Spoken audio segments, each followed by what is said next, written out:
Você já parou para pensar que quase toda escola tem um banheiro que ninguém gosta de usar e que sempre existe uma história estranha ligada a ele?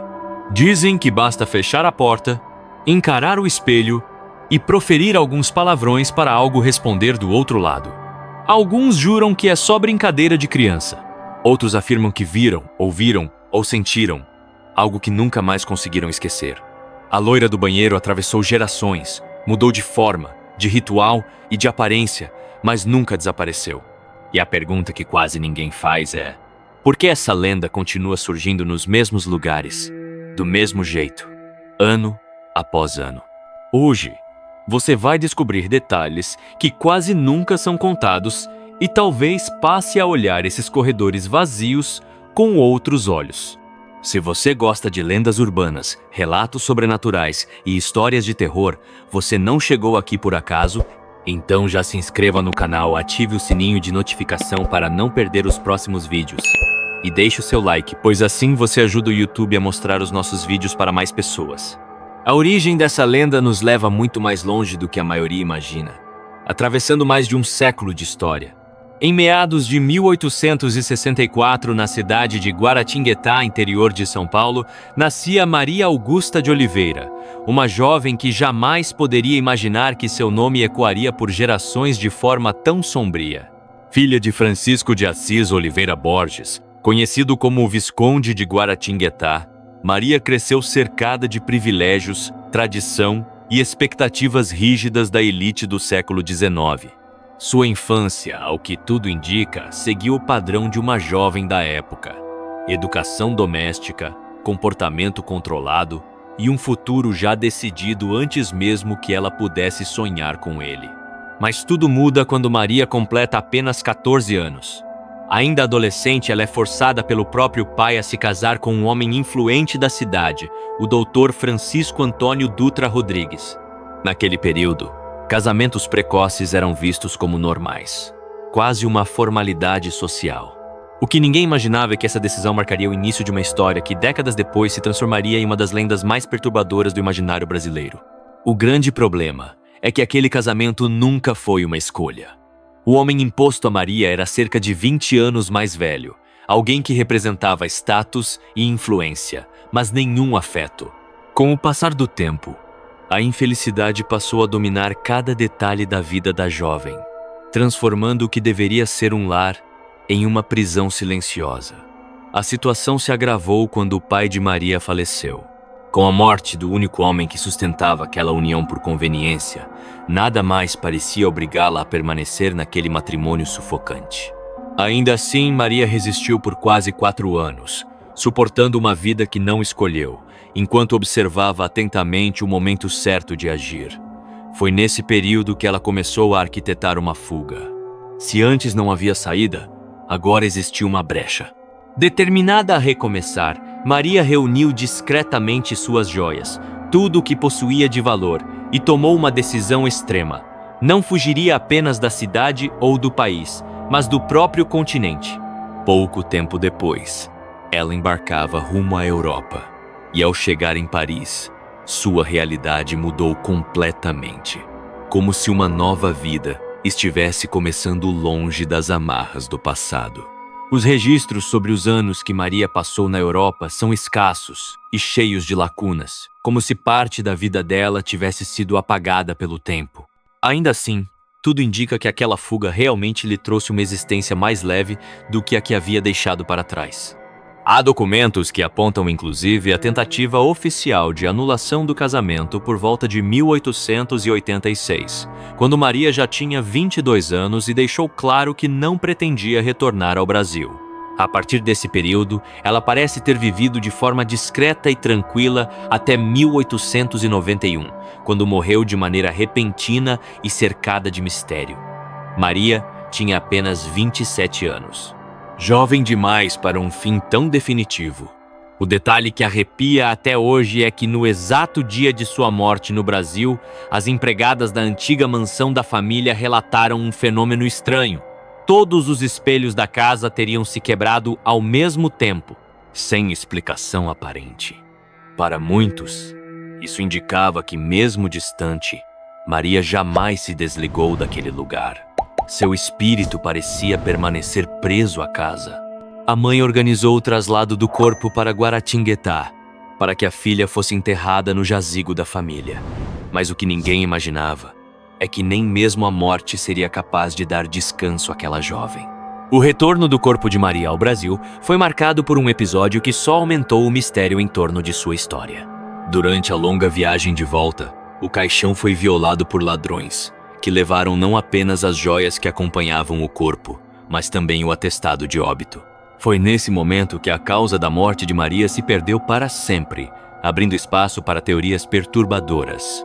Uma das mais comentadas sugere que ela teria morrido vítima de hidrofobia, uma manifestação grave da raiva humana, doença que ainda fazia inúmeras vítimas na Europa naquela época.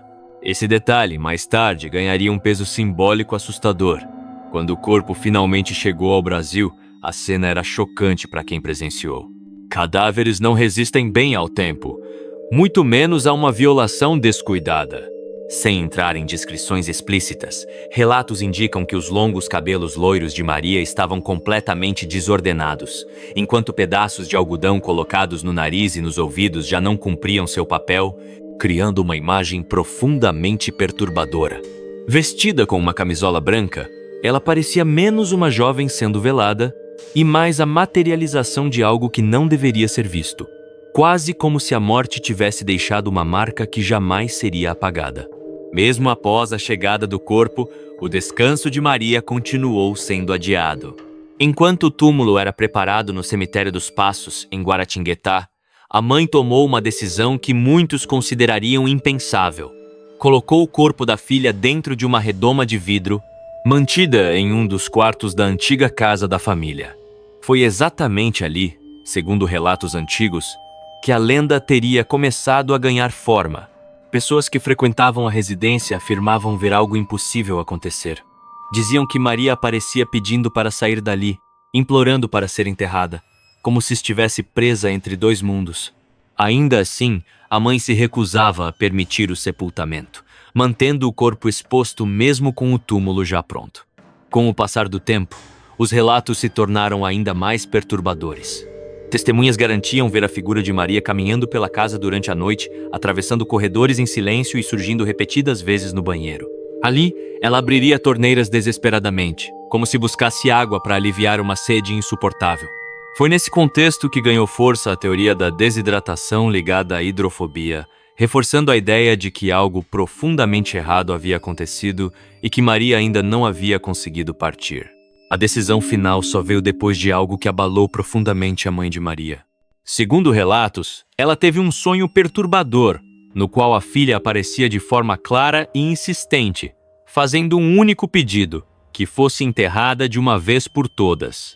Ao despertar, a mulher não ignorou o recado. O sepultamento finalmente aconteceu, mas, ao que tudo indica, já era tarde demais. Mesmo com o corpo repousando no cemitério, algo parecia ter ficado para trás.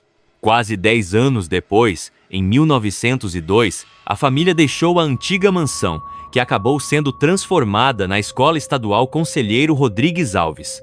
Foi a partir daí que a história ganhou força de verdade. Comentava-se que o local onde ficava a redoma de vidro deu lugar justamente ao banheiro feminino da escola. E com o passar dos anos começaram os relatos. Aparições rápidas, espelhos embaçados sem motivo, sensação de presença.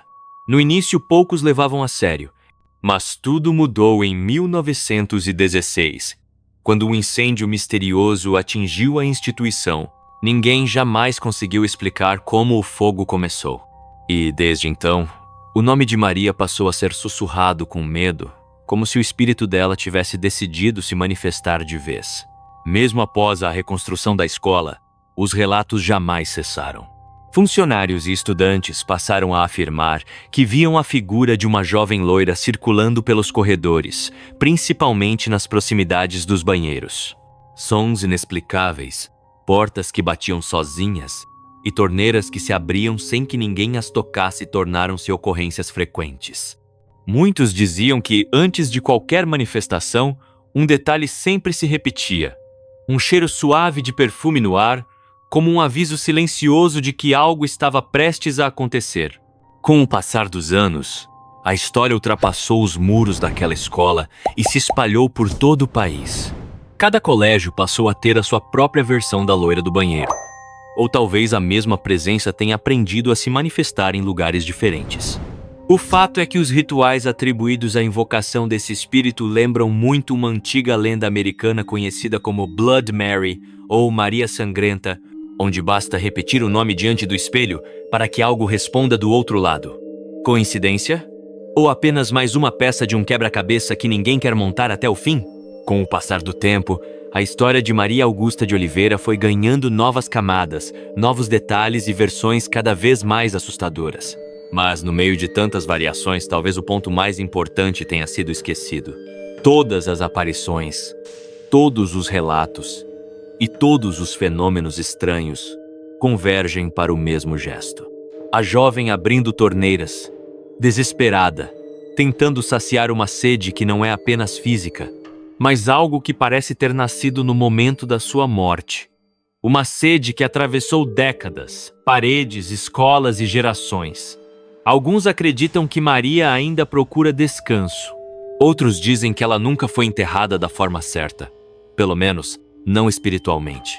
Agora eu te pergunto, na sua escola, no seu trabalho, ou naquele banheiro que ninguém gosta de entrar, você já sentiu algo estranho?